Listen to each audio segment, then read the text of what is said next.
तो good morning सभी को। आज का ब्लॉग हम स्टार्ट करते हैं। आज हम सुबह से हम स्टार्ट करते हैं और आज हम बताते हैं आपको कि मेरा दिन कैसे जाएगा।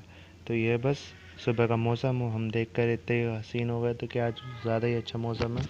तो ऊपर का मौसम देखने के बाद हम नीचे आ गए थे और हम यहाँ पे फ्रेश हो रहे थे। फ्रेश होने के बाद हमने यहाँ पे टूथब्रश लिया और यहाँ पर अपना टूथब्रश करने लगे। तो ये हमने निकाल लिया था अपना सेंसोडाइन, क्योंकि हमारे दांत में थोड़ा दर्द था तो हमने इसलिए सेंसोडाइन यूज़ करा। तो मैं बस इतने देर दांत मांज रहा तो मैंने सोचा अपनी टिर्री को चार्जिंग पे लगा दे। तो हम अपनी कनस्तर को चार्जिंग पे लगाए थे क्योंकि हमें इससे स्कूल जाना था। तो इसलिए हम देख रहे थे कितनी चार्जिंग हो गई। तो हमने देखा इसका स्विच ऑन था। तो हम बस फ्रेश होने के लिए तैयार हो गए।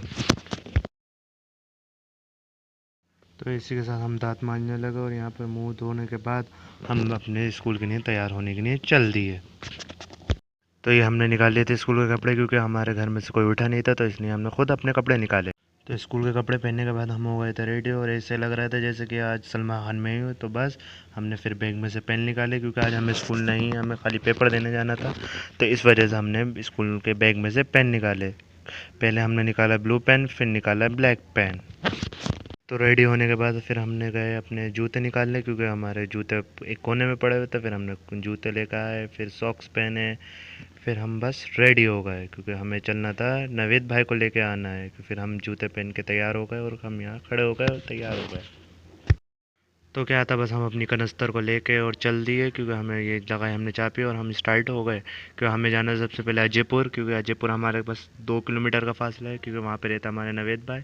उनको लेना ज़रूर था, वरना वो बुरा मान जाते हैं। तो ये हम निकल गए अपने गली में से। ये हमारी गली में बहुत गड्ढे हैं, ये यहाँ पे हमेशा पानी भरा रहता है। बस क्या करा जाए, गली वाले तो इतनी बार शिकायत करी लेकिन वो देखते ही नहीं। तो बस गली पार करने के बाद हम आगे बढ़ते रहे और पहुँच गए अपनी मंजिल पर।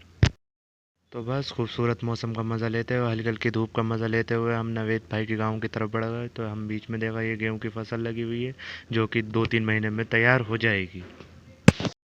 तो ये नवेद भाई हमारे घर से निकल गए थे अपनी बदमाशी दिखाते हुए।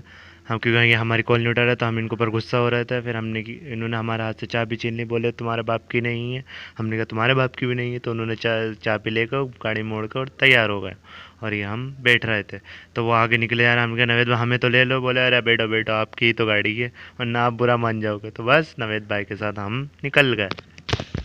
थोड़ा सा आगे ही बढ़े थे कि हमें पता चला कि इस गांव में बारिश हुई है, तो इस वजह से यहाँ पे इतने गड्ढे थे। तो हमने किया, नवेद भाई हल्के हल्के निकालिए। ये देख सकते हैं आप कितनी कीचड़ है नालियों की। यहाँ का प्रधान पता नहीं क्या कर रहा है, कब को पता नहीं ये नाली सही करवा।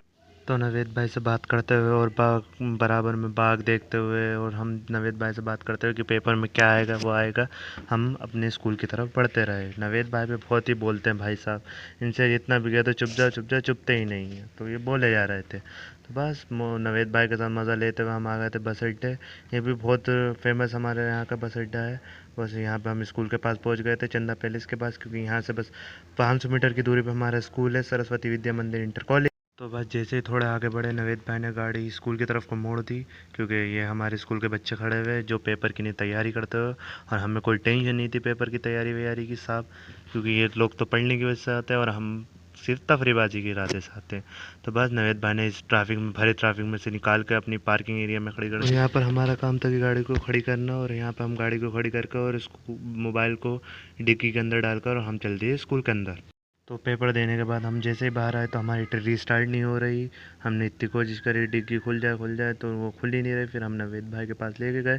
फिर नवेद भाई ने इसको धक्कम धक्की कैसे भी करके चालू करा और फिर हम अपने घर की तरफ वापसी करते हुए, नवेद भाई बोले जब हम लेकर आए थे तो हम ही चलाएंगे। तो बस नवेद भाई के साथ और ये अपने दोस्त सादिल भाई और जुएब भाई के साथ हम चलते हैं अपने घर की ओर। जिसमें वो बातें कर रहे थे, वो आज हमारे भाई लेकर आए थे बुलेट, तो उसके लिए कह रहे थे, जिक्र निकाल रहे थे कि भाई शाह आज मैं पटाखे छोड़ूंगा तो वो छोड़ूंगा, लेकिन हमारे नवेद भाई फ़ोन ही नहीं लाए। तो जैसे हम स्कूल से बस थोड़ा आगे निकले थे तो हल्की हल्की बारिश पड़ने लगी थी। और ये हमारे पास में आ गए थे, ये सादिल भाई और जुएब भाई, जो कि अपने बुलेट की शॉप दिखा रहे थे, क्योंकि उन्होंने नवेद भाई से कहा था कि आईफोन लेना है ना, लेकिन वो लेके ही नहीं आए। तो हम जैसे नवेद भाई के छोड़ने उनके गांव आए तो यहाँ पर बहुत तेज़ की बारिश हो गई। तो हम एक पुल के नीचे रुक गए और ये नवेद भाई खड़े हुए। फिर इनके दोस्त वगैरह मिलकर बोले तुम यहाँ से चले जाओ शुएब भाई, फिर मैं इनके साथ चला जाऊँगा। तो बस नवेद भाई को हम पीछे छोड़ के हम अपनी कनस्तर को लेकर हम आ गए थे घर की ओर, जहाँ हमें बहुत थकान हो गई थी, क्योंकि आज का पेपर बहुत ही हार्ड आया था। तो हम जैसे ही घर में आए वैसे ही पापा ने कहा जाके रोटी लेकर आओ। उन्होंने कपड़े भी नहीं उतारे तो बोले कपड़े आन के उतारे। तो हम जैसे ही घर में पहुँचे पापा ने रोटी दी है। फिर हम यहाँ पे उनको भाई साहब को पैसे दे के और रोटी लेकर और हम आ गए वापस घर की ओर। और ये हमारी रोटी और हम यहाँ पर घर पे जाते हुए वापसी। घर पे आने के बाद हमने सबसे पहले पेन रखे बैग में क्योंकि हमें इसके तो बस रोटी खाने के बाद और बस हम कपड़े चेंज करने के बाद हम चले गए बहन को खाना देने क्योंकि वो भी एक जॉब करती है तो उनको हॉस्पिटल खाना डिलीवर करने हम चल दिए। तो बस बहन को खाना देने के बाद हम बहन भांजी को उनके घर से लेने आने के बाद हम चल दिए थे अपने मेडिकल की ओर। और रास्ते में हमें लोग मिले जानने वाले तो हम हाँ हेलो करते हुए हम पहुंच गए अपने क्लिनिक पर जहाँ पर हमारा तो हम जैसे ही मेडिकल पर आन के बैठे उन्होंने कहा जाओ पहले सबसे पहले 2 कप चाय लेकर आओ। तो हम उनकी गाड़ी लेकर हम बढ़ दिए चाय की तरफ और हम यहाँ पहुँच गए थोड़ी देर में। थोड़ा ही दूर था हमारे चाय का खोखा तो हम आ गए यहाँ पे चाय की शॉप पर। तो ये हम अंदर आते हुए जावेद भाई के पास ये हमारे बड़े ही फेमस यहाँ के जावेद भाई चाय वाले ये अपने भाई से बड़े बात कर रहे थे। तो ये हमारे जावेद भाई यहाँ पे चाय बना रहे थे और ये इनकी शॉप थी। और ये हमारे जावेद भाई से हम बातें करते हुए कि क्या क्या लें तो वो अपना सामान देने लगे। फिर हमने कहा जावेद भाई पिछली बार चाय में बहुत कमी थी तो उन्होंने कहा अब की बार पूरी देंगे। तो उन्होंने टेस्ट कराई चाय तो बहुत बढ़िया थी चाय। और ये चाय लौटते हुए यहाँ पर हमारे जावेद भाई और यहाँ पर चाय का मज़ा लेते हैं हमारे मुस्तकीम साहब डॉक्टर साहब एक और डॉक्टर है और यहाँ पर डॉक्टर साहब के दोस्त भी आए हुए थे तो हम सब लोग मिलकर चाय पी रहे थे। तो इतनी कुछ ही देर में डॉक्टर साहब हमारे काम से चले गए तो वो बोले तुम क्लिनिक संभालो। तो इतनी देर हम क्लिनिक पर बैठ गए। यहाँ पर हम पंखे का मज़ा लेते हुए और यहाँ पर हम सुकून से बैठ गए। थोड़ी देर फिर हमारे डॉक्टर साहब वापस आ गए। थोड़ी देर में यहाँ बारिश होने लगी थी जहाँ पर यहाँ पे छाते वाते तमाम निकल गए थे। और थोड़ी देर बाद शाम के टाइम हमारे डॉक्टर साहब ने हमें पकौड़े लेने भेज दिए जहाँ पे चाचा जी बहुत मेहनत से पकौड़े बेच रहे थे। जिससे हमने कहा एक पकौड़ी दे तो बोले एक पकौड़ी खा लो तुम आराम से। तो फिर यहाँ पे हम चाचा हमें पकौड़ी तलने लगे जिससे हमें देख देख के और मज़ा आने लगा कि जल्दी से बस हमारे हाथ में आ जाए पकौड़ी। और चाचा फिर तोल के हमें दे दी पकौड़ी। जिस पे पकौड़े खाने के बाद हम आराम से फिर बैठ गए। फिर डॉक्टर साहब कुछ हिसाब किताब लगाने लगे। इसके बाद तो हम आराम से जावेद भाई के पास फिर चाय लेने आ गए। फिर जावेद भाई हमारे यहाँ चाय बनाते हुए ये शायद हमारा तीसरी बार थे जो हम जावेद भाई के पास आए। जावेद भाई भी बोले कितनी चाय पीते हो तुम इतनी। हमने कोई नहीं तुम चाय बनाओ सिर्फ। तो बस हमारे डॉक्टर साहब ने फिर हमें कहा कि जाके एजेंसी पे से थोड़ा सा सामान लिया। तो फिर हमने बस्ती में आकर अपने थोड़ा सा एजेंसी पे से सामान लिया जिसमें से हमने सिरप लिए और थोड़े सारे एसपी का डब्बा लिया। और डीएसआर के हम मेडिकल पे काम करते तो हमें ये चीज़ की ज़रूरत पड़ती है। तो ये लीवर डॉक्टर साहब ने कहा ये लो स्पेस करो और यहाँ पर लगा दो। तो हमने बिना देरी करे हुए यहाँ पर सिरप लगा दी है। जैसे हम मेडिकल पे आन के बैठे वैसे डॉक्टर साहब बोले जाओ फिर आप पंजाब वाले के से भी सामान ले आओ। तो हम यहाँ पे फिर पंजाब वाले के यहाँ पंजाब मेडिकल स्टोर हमारा यहाँ बाज़ार में है। तो हम यहाँ गाड़ी स्टार्ट करके हम पहुँच गए पंजाब वाले के यहाँ क्योंकि यहाँ पे हमें मेडिकल पे काम होता है क्योंकि यहाँ से सामान जाता है पूरे रामपुर में ही जाता है। तो इस वजह से हम यहाँ सामान लेना है। तो हम अंदर आ गए थे मेडिकल के अंदर। यहाँ पे जो लोग बैठे हुए थे ये लक्की भाई हमारा पार्सल चेंज मतलब के लोग एक दवाइयाँ पैक कर रहे थे। और यहाँ शांज भाई बैठे तो उनके साथ कोई था तो हम यहाँ पर दवाई लेना है।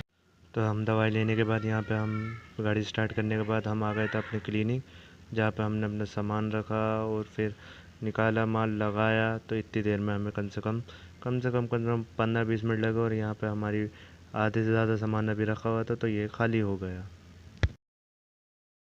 तो थोड़ा सा सामान लगाने के बाद तो सामान पैक करने वाले यहाँ पे हमने कर दी दुकान बंद क्योंकि हो गया था 10 बजे का टाइम। तो हम इस वजह से आ गए। तो बस मेडिकल बंद होने के बाद हम चल दिए अपने घर की तरफ जहाँ पे हम आराम से हल्के हल्के कदमों से अपने घर की ओर बढ़ते हुए। तो हम रास्ते में चल ही रहे थे तो हमारे पास अलकेब भाई की कॉल आ गई कि हमें बस शुएब भाई घर पे पहुँचते ही कॉल कर लेना और घर पे खाना वाना खाने के बाद हम चलेंगे कहीं ना कहीं। तो हमने बिना देरी करे हम जल्दी से घर पर आ गए और हमने यहाँ पर गेट खोल के और सबसे पहले सबको सलाम करा और फिर हम खाना खाने की तरफ बढ़ गए। तो घर पे खाना वाना खाने के बाद हम पहुंच गए थे अलकेब भाई के पास। और अलकेब भाई से मुलाकात करने के बाद हम चले गए थे घूमने। आई होप आपको इस व्लॉग में मज़ा आएगा और जैसे भी आपको व्लॉग लगा हो आप लोग लाइक करें शेयर करें और ऐसे व्लॉग देखने के लिए मेरे साथ बने रहें। डेली नेक्स्ट स्टॉप इंशाल्लाह आगे की ओर देखते हैं।